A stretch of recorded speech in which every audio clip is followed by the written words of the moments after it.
দর্শক, আপনাদের আমন্ত্রণ জানাচ্ছি ডেস্কে। শুরুতেই শিরোনাম। যুক্তরাষ্ট্রে নিহত লিমনের বন্ধু বৃষ্টিও বেঁচে নেই, নিশ্চিত করেছেন তার ভাই। ফ্লোরিডা পুলিশ এখনও জানায়নি অভিযুক্ত হিসাম গ্রেফতার।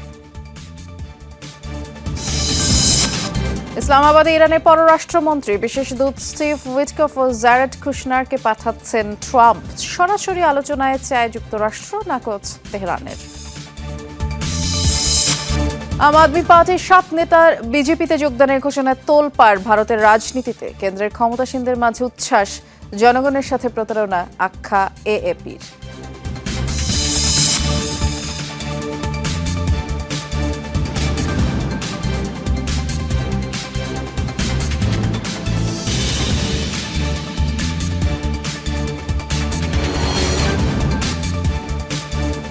শিরোনামগুলো শুনছিলেন, নুসরাত বৃষ্টি আপনাদের সাথে আছে।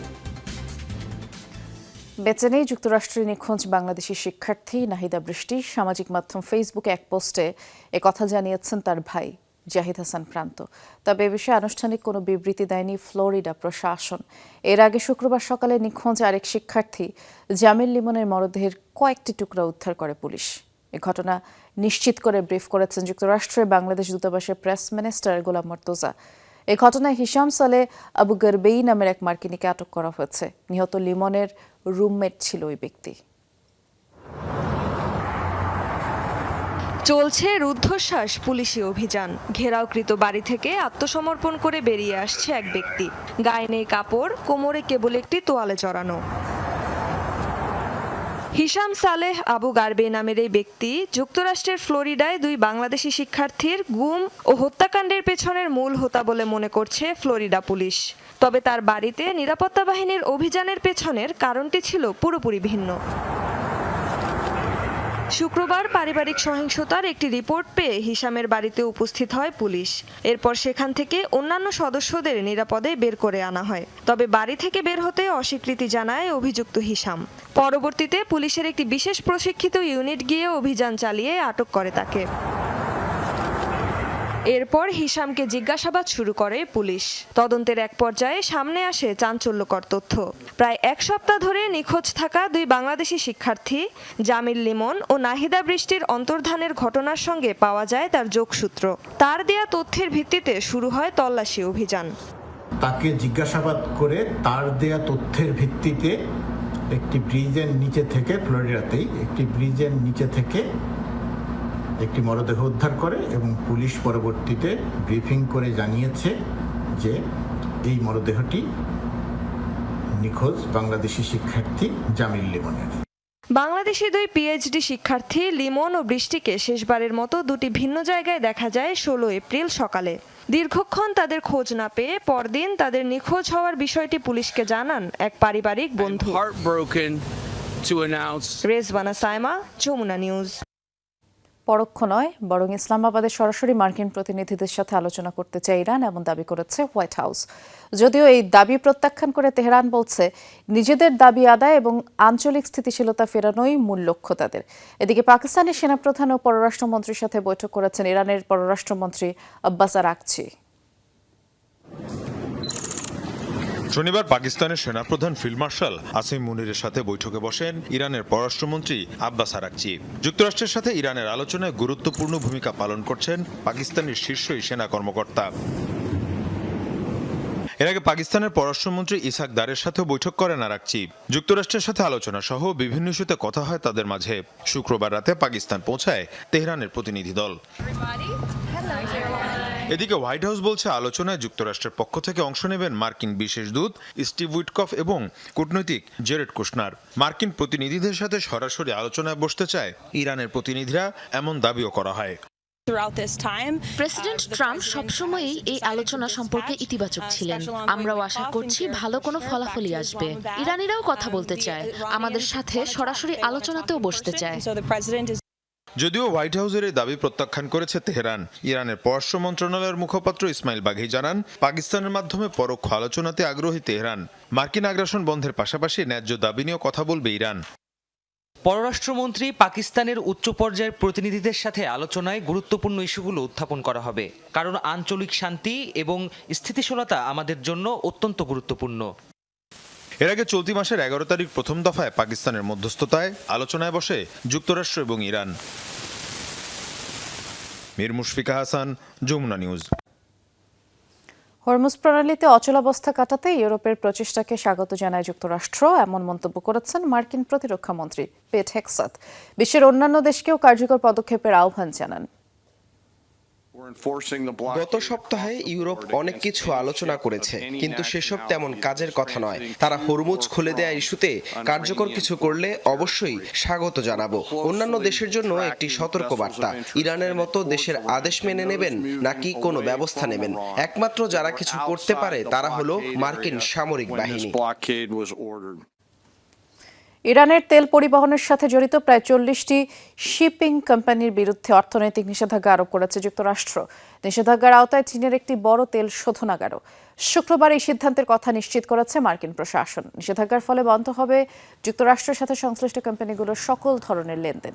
এছাড়া শাস্তির মুখে পড়বে তাদের সাথে ব্যবসা করা যে কোনো পক্ষ। মার্কিন প্রেসিডেন্ট ডোনাল্ড ট্রাম্প ও চীনের প্রেসিডেন্ট শি জিনপিং এর সম্ভাব্য বৈঠকের মাত্র কয়েক সপ্তাহ আগেই এমন সিদ্ধান্ত এলো। অন্যদিকে ইরান আগেই জানিয়েছিল যুদ্ধবন্ধের শর্তগুলোর মধ্যে একটি হলো সব অর্থনৈতিক নিষেধাজ্ঞা প্রত্যাহার। চীনের পাশাপাশি হংকং, আরব আমিরাত, ওমানের আর্থিক প্রতিষ্ঠানগুলোকেও সতর্ক করেছে ওয়াশিংটন।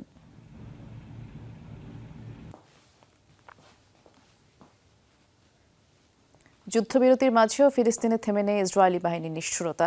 আইডিএফ এর অভিযানে উপত্যকায় অন্তত 12 জন প্রাণ হারিয়েছে।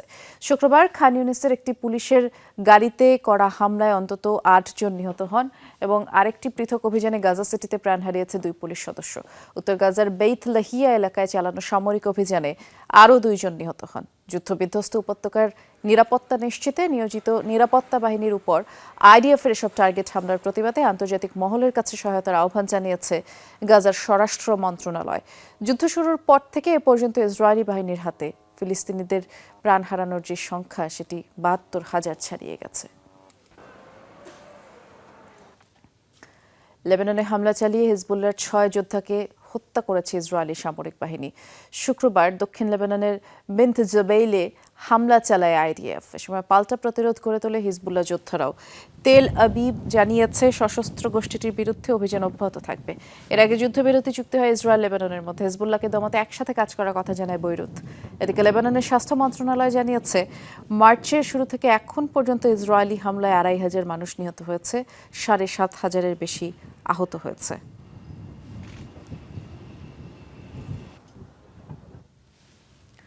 যুদ্ধবিরতি হলেও লেবাননে যে কোনো সময় হামলা চালানোর পূর্ণ স্বাধীনতা রয়েছে ইসরায়েলের, এমন হুমকি দিয়েছে ইসরায়েলি প্রধানমন্ত্রী বেনিয়ামিন নেতানিয়াহু। বিবৃতিতে তিনি বলেছেন, ইসরায়েলের নিরাপত্তা নিশ্চিত করতে সামরিক অভিযান অব্যাহত থাকবে। যুদ্ধবিরতির প্রক্রিয়ায় বাধা সৃষ্টি করছে হিজবুল্লাহ, এমন দাবিও করে নেতানিয়াহু।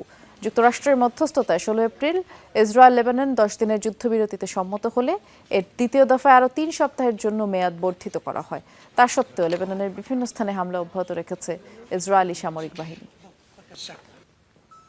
দল ত্যাগ করে একযোগে আম আদমি পার্টির 7 নেতার বিজেপিতে যোগদানের ঘোষণা ঝড় তুলেছে ভারতের রাজনীতিতে। রাঘব চড্ডা, অশোক মিত্তালের মতো হাই প্রোফাইল এমপিদের অভিযোগ, মূলনীতি ও আদর্শ থেকে সরে গেছে অরবিন্দ কেজরিওয়ালের দলটি। এই পদক্ষেপকে জনগণের পেছন থেকে ছুরি বসানো বলে আখ্যা দিয়েছে আম আদমি পার্টি। তবে এএপি নেতাদের এমন সিদ্ধান্তে অবশ্য পোয়া বাড়ো বিজেপির। রাজ্যসভায় এনডিএ জোটের সদস্য বৃদ্ধিতে পৌষ মাস তাদের। বিজেপির প্রেসিডেন্ট নীতিন নবীনের সাথে সাক্ষাতে আম আদমি পার্টির 7 নেতা।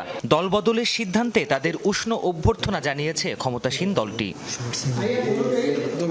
এর আগে শুক্রবার আম আদমি পার্টি ত্যাগের ঘোষণা দেন রাঘব চাড্ডা, সন্দীপ পাঠক ও অশোক মিত্তাল। তাদের মুখেই শোনা যায় দলত্যাগীর তালিকায় আরও আছেন হরভজন সিং, রাজেন্দ্র গুপ্ত, বিক্রম সাহনে এবং স্বাতী মালওয়াল। তাদের অভিযোগ, জাতীয় স্বার্থে আর কাজ করছে না আম আদমি পার্টি, সরে গেছে মূলনীতি থেকে।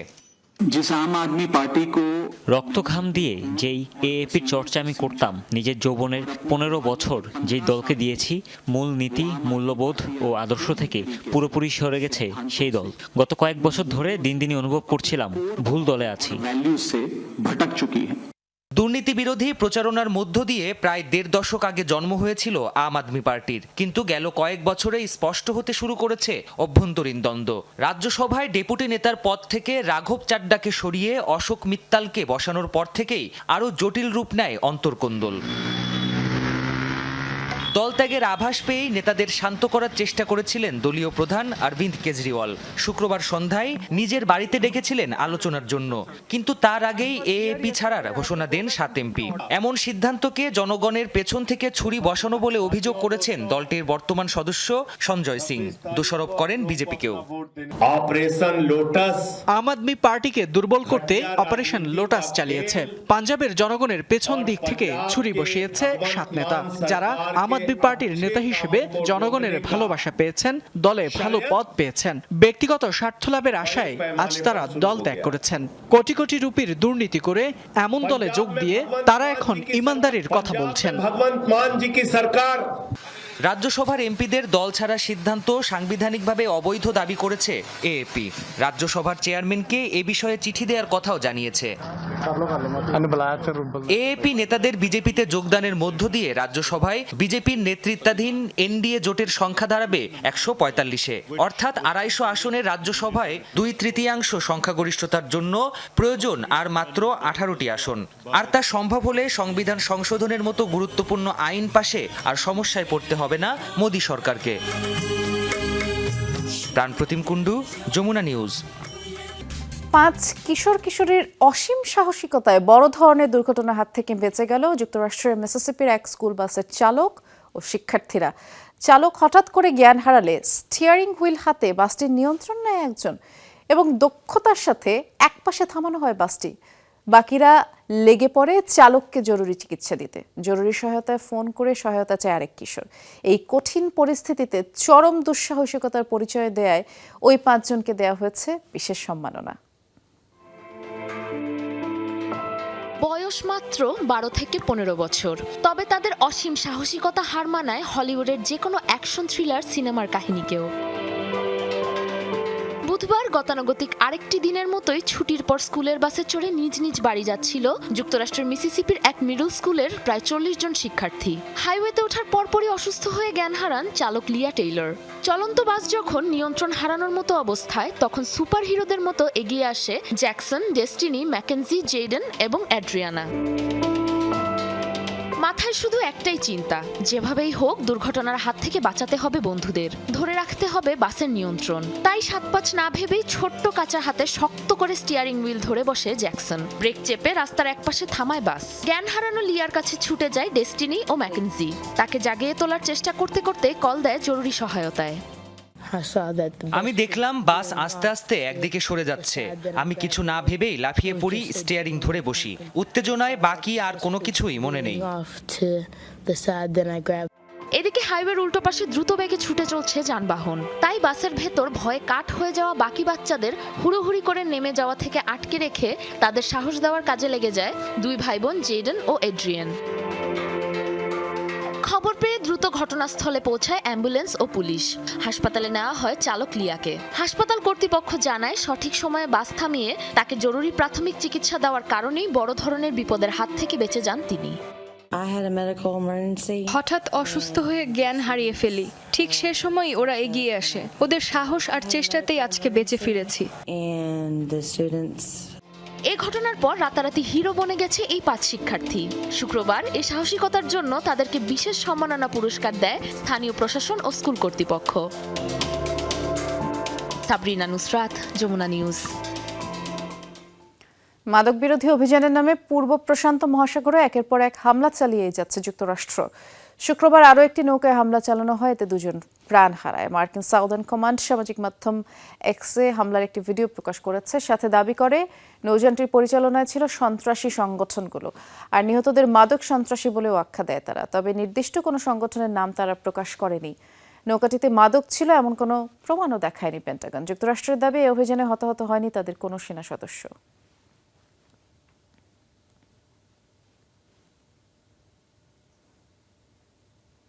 ভয়াবহ দাবানল পরিস্থিতি দেখা দিয়েছে যুক্তরাষ্ট্রের জর্জিয়া অঙ্গরাজ্যে। রাজ্যটির 91টি কাউন্টিতে জরুরি অবস্থা ঘোষণা করেছে স্থানীয় প্রশাসন। শুক্রবার এই ঘোষণা দেন জর্জিয়ার গভর্নর ব্রায়ান ক্যাম্প।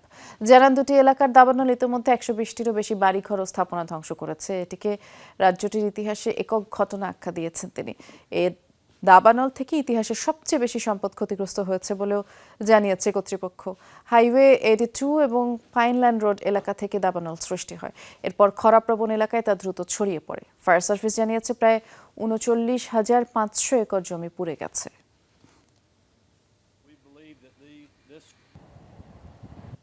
মহাকাশ গবেষণায় সফলতার 36তম বছরে পদার্পণ করল নাসার হাবল স্পেস টেলিস্কোপ। এই উপলক্ষে টেলিস্কোপটির 61 কিলোমিটার দূর থেকে তোলা একটি হাই রেজলিউশন ছবি প্রকাশ করেছে মহাকাশ ইমেজিং প্রতিষ্ঠান ভ্যান্টার। গেল বৃহস্পতিবার তোলা এই ছবিতে স্পষ্টভাবে ফুটে ওঠে হাবলের নলাকার body, thermal shielding protector, solar panel, aperture door. 1990 সালে নাসার মহাকাশযান স্পেস শাটল ডিসকভারির মাধ্যমে মহাকাশে উৎক্ষেপণ করা হয় হাবল। বর্তমানে জেমস ওয়েব স্পেস টেলিস্কোপের সাথে একসাথে মিলে কাজ করছে এই দূরবীক্ষণ যন্ত্র। হাবলের ইনফ্রারেড রশ্মির সাহায্যে পৃথিবীর নিকটবর্তী গ্যালাক্সি ও নক্ষত্রের প্রয়োজনীয় তথ্য সংগ্রহ করে বিজ্ঞানীরা। হরমুজ প্রণালীতে মার্কিন অবরোধ দীর্ঘস্থায়ী হলে ইরানের অর্থনীতি ক্ষতির মুখে পড়বে বলে শঙ্কা বিশ্লেষকদের। তাদের মতে, মার্কিন যুক্তরাষ্ট্রের নৌ অবরোধের আগে সমুদ্রে ভাসমান ট্যাঙ্কারে মজুত রাখা অপরিশোধিত তেল বিক্রি করে এখনও আয় করছে ইরান। আর মজুত ফুরিয়ে গেলে তেল রপ্তানিতে বাধার মুখে পড়তে পারে দেশটি। এদিকে ট্রেড ইন্টেলিজেন্স প্রতিষ্ঠান কেপলারের তথ্য বলছে, মার্কিন নৌ অবরোধ জারির পর ইরানের আয় আগের চেয়ে বেড়েছে। ইরানের বন্দরগুলোর ওপর মার্কিন অবরোধ শুরু হয় গেল 13 এপ্রিল। এরপর থেকে ইরানি পতাকাবাহী ট্যাঙ্কার জব্দ ও দেশটিতে যাতায়াতকারী একের পর এক কার্গো জাহাজ ফিরিয়ে দিচ্ছে মার্কিন বাহিনী। এমন পরিস্থিতিতেও গেল এক মাসে তেল রপ্তানি থেকে আগের তুলনায় 40% বেশি আয় করেছে ইরান। ট্রেড ইন্টেলিজেন্স প্রতিষ্ঠান কেপলারের তথ্য অনুযায়ী মার্চ মাসে প্রতিদিন 18,40,000 ব্যারেল অপরিশোধিত তেল রপ্তানি করেছে দেশটি। ব্যারেল প্রতি $90 দাম হিসাব করলেও মোট আয় দাঁড়ায় 497 কোটি মার্কিন ডলার। বিশ্লেষকরা বলছেন, মার্কিন নৌ অবরোধ দীর্ঘস্থায়ী হলে ক্ষতির মুখোমুখি হতে হবে ইরানকে। এখন অবধি ইরানের আয় আসছে মার্কিন অবরোধের আগে সমুদ্রে পাড়ি জমানো জাহাজগুলোই থাকা তেলের মজুদ থেকে। তবে অবরোধের সময় যত বাড়বে ততই অর্থনৈতিক ঝুঁকির মুখে পড়বে ইরান। সমুদ্রে ভাসমান ট্যাঙ্কারে তেল মজুদ আকারে থাকায় কিছুটা স্বস্তিতে রয়েছে ইরান, কিন্তু এর মানে এই নয় যে মার্কিন অবরোধ ইরানকে ক্ষতিগ্রস্ত করবে না। নৌ অবরোধে আন্তর্জাতিক জলসীমায় কয়েকটি বেসামরিক জাহাজ আটক করা হয়েছে। এতে দেশটির উপর অর্থনৈতিক চাপ বেড়েছে। মোট তেল রপ্তানির প্রায় 80%ই হরমুজ প্রণালী হয়ে রপ্তানি করে ইরান। এ পথেই তেল, গ্যাস, পেট্রোকেমিক্যাল, প্লাস্টিক ও কৃষিপণ্য সহ বিভিন্ন পণ্য রপ্তানি করে তেহরান। প্রাণপ্রতিম কুণ্ডু, যমুনা নিউজ। বিশ্বজুড়ে ভূ রাজনৈতিক অস্থিরতার প্রেক্ষাপটে একে অপরের সাথে সামরিক সহযোগিতার সম্পর্ক আরও জোরদার করেছে চীন, রাশিয়া। শুক্রবার মস্কোতে চীনা প্রতিরক্ষামন্ত্রী ডং জুনের সাথে বৈঠক শেষে এমন মন্তব্য করেন রুশ প্রতিরক্ষামন্ত্রী আন্দ্রেই বেলোজভ। একই বার্তা জানিয়ে বিবৃতি দিয়েছে চীন। রাশিয়ার সাথে সকল ক্ষেত্রে সহযোগিতা আরও জোরদার করা হবে বলেও জানানো হয়। আর দ্বিপাক্ষিক সম্পর্ক জোরদারের পাশাপাশি আন্তর্জাতিক ও আঞ্চলিক পরিস্থিতি নিয়েও তাদের বিস্তারিত কথা হয়। গেল বৃহস্পতিবার রাশিয়া সফরে যান চীনের প্রতিরক্ষামন্ত্রী ডং জুন। রাশিয়ার পাশাপাশি কিরগিজস্তান সফর করবেন তিনি। ভয়াবহ আগুনে পুড়ছে জাপানের বিস্তীর্ণ এলাকা। দাবানল ছড়িয়েছে উত্তরাঞ্চলের আবাসিক এলাকা জুড়ে। এরই মাঝে 3,000-এরও বেশি বাসিন্দাকে নিরাপদ স্থানে সরে যাওয়ার নির্দেশ দেওয়া হয়েছে। আগুন নিয়ন্ত্রণে অন্যান্য এলাকা থেকে আনা হয়েছে অতিরিক্ত ফায়ার সার্ভিস কর্মী। দাবানল থামাতে কাজ করছে ফায়ার সার্ভিসের 1,000-এরও বেশি সদস্য। কিন্তু শুষ্ক আবহাওয়ার কারণে সময়ের সাথে আগুনের ভয়াবহতা বেড়েই চলেছে।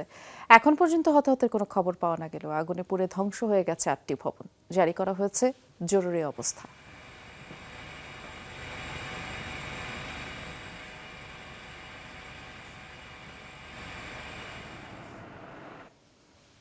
আর এই ছিল যমুনা আই ডেস্কের আয়োজনে সাথে থাকার জন্য সবাইকে ধন্যবাদ।